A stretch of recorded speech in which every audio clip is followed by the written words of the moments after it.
Olá, sou o professor Adilson da Universidade Federal de Santa Catarina e hoje nós vamos ter a nossa quarta videoaula que trata de unidades estatísticas utilizadas nos estudos métricos da informação. Na verdade, é um apanhado um pouco do que nós podemos utilizar dessa área de conhecimento, que é a estatística, dentro do que a gente vai entender como conjunto de estudos métricos da informação.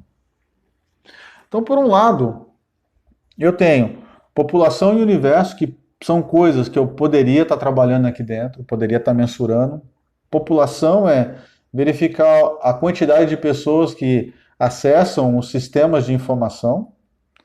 E o universo é todo o conjunto dele. Então, uma das explicações que nós temos aqui dentro é um conjunto de elementos que possuem pelo menos uma característica em comum. Ou seja, público-alvo, o público geral, eu posso determinar dentro da minha unidade qual é a população que eu quero. Exemplo, quando eu trabalhava no Instituto de Economia da Unicamp, dentro do Centro de Documentação, dentro da nossa população a gente fazia um parâmetro com os usuários que mais utilizavam os recursos para verificar qual era a especialidade de informação que eles estavam buscando. E a gente via o universo como um todo. O universo como um todo eram alunos corriqueiros dos cursos de economia da Unicamp. Então nós sabíamos que determinadas informações eram utilizadas para eles para atender as disciplinas. Agora, nós tínhamos os especialistas dentro da nossa análise, que eram os alunos de pós-graduação, que cada um estava pesquisando um universo totalmente diferente do outro. Que está inserido no contexto da análise, e do qual se deseja extrair uma informação. Então, esse é o primeiro universo que nós temos de estatística para trabalhar com estudos métricos. Eu preciso primeiro saber qual é a minha população e qual é o meu universo. A minha população pode ser somente informação bibliográfica, não precisa ser pessoas, mas eu tenho que pelo menos saber qual é o contexto que eu estou trabalhando para poder desenvolver qualquer tipo de atividade voltada aos estudos métricos. Uma outra modalidade estatística é o censo, que é o estudo estatístico que envolve todos os elementos da população de interesse. Ou seja, quando se observam todos os elementos da população estatística, como todos os alunos e professores em uma biblioteca e que estão cadastrados no sistema de usuários. Para um ambiente como, por exemplo, os arquivos, é verificar quais historiadores estão cadastrados e se é um arquivo histórico da universidade, também verificar, por distribuições dentro desse censo, quem são os professores, quem são os servidores técnicos administrativos, né? Servidor docente e servidor técnico administrativos, e até mesmo se existe algum outro fenômeno ali dentro. O censo é muito interessante para a gente trabalhar por um critério bem interessante, que aqui no Brasil a gente faz um censo demográfico, vamos dizer assim, que a gente vai analisar coisas esdrúxulas, por exemplo, verificar quantas televisões tem em casa, quantos refrigeradores tem em casa. Esse tipo de censo dá mais ou menos uma margem de poder aquisitivo. Dentro das unidades de informação, o poder aquisitivo é que tipo de informação a pessoa está consumindo dentro do seu censo. Então, a gente consegue distinguir quais são áreas de conhecimento ali dentro, consegue distinguir quais as especialidades que são mais buscadas por essas áreas de conhecimento. Para ter uma ideia, o censo na Argentina é aplicado totalmente diferente. O censo é aplicado muito mais para a questão social. Então, o censo é preocupado em saber quantas alimentações a pessoa fez por dia, dessas alimentações, quantas vezes utilizou e fez uso de pão, de vinho, de carne, ou coisa do tipo. Outra coisa que também podemos ver na parte da estatística são as amostras ou os espaços amostral, que são as parcelas convenientes selecionadas do universo. Então, eu pego o universo e pego somente uma parcela. Em resumo, quem já teve aula de lógica vai ser um pouco do subconjunto desse universo. Então eu vou pegar conjuntos específicos. E dentro das unidades de informação pode servir para controlar as buscas no serviço de referência. serviço de referência, diferente de um sistema de busca normal, aonde você vai fazer um aprofundamento do que realmente necessita de informação para chegar num contexto específico.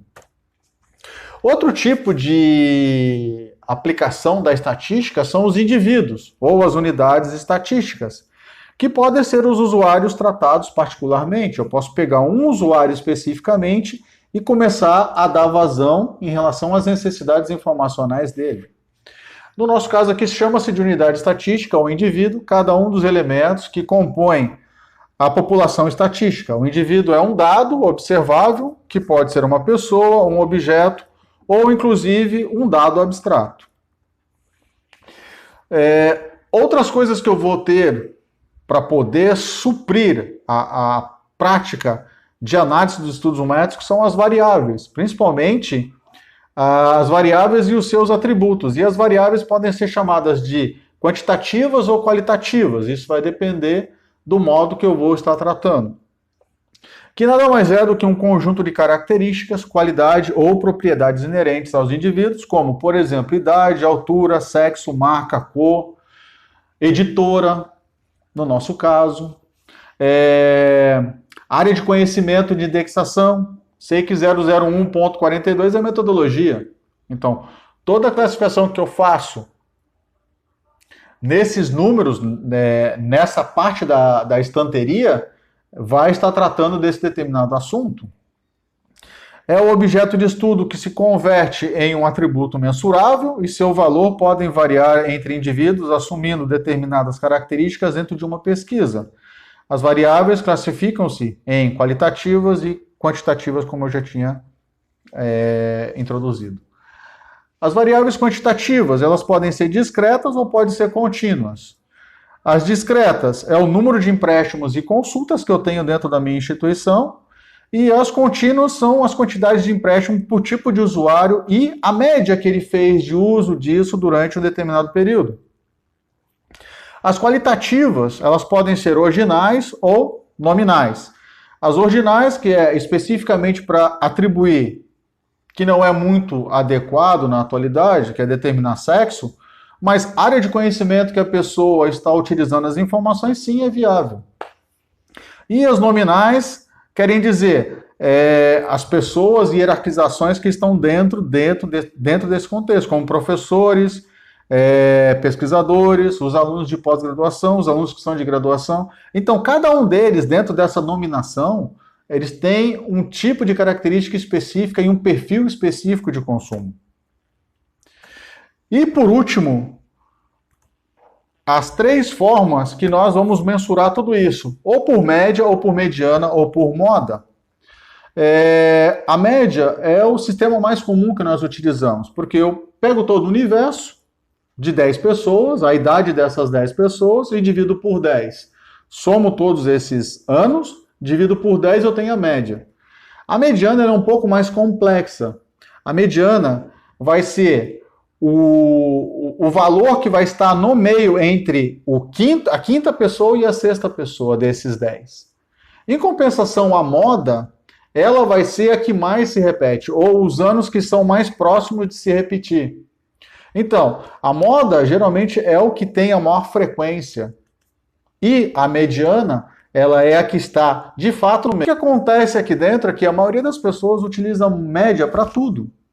E é erroneamente utilizado. Por quê? Porque dependendo do universo que eu tenho, se eu tenho um universo de uma frequência de 1 para uma frequência de 10 mil, a desproporção disso é muito alta. E eu vou utilizar média para poder comparar isso. Não tem muita lógica. O adequado seria eu fazer uma mediana. Por quê? Porque a mediana vai estar bem no meio de toda essa escala, de 1 a 10 mil. Ela vai estar entre 4.999 e 5 mil. E a moda, como eu já tinha explicado, é a que mais se replica. É isso. Isso daqui é basicamente um contexto para a gente poder entender como a gente vai aplicar as fórmulas e aplicações estatísticas dentro dos estudos métricos, ok? Mais uma vez, obrigado e fiquem em casa.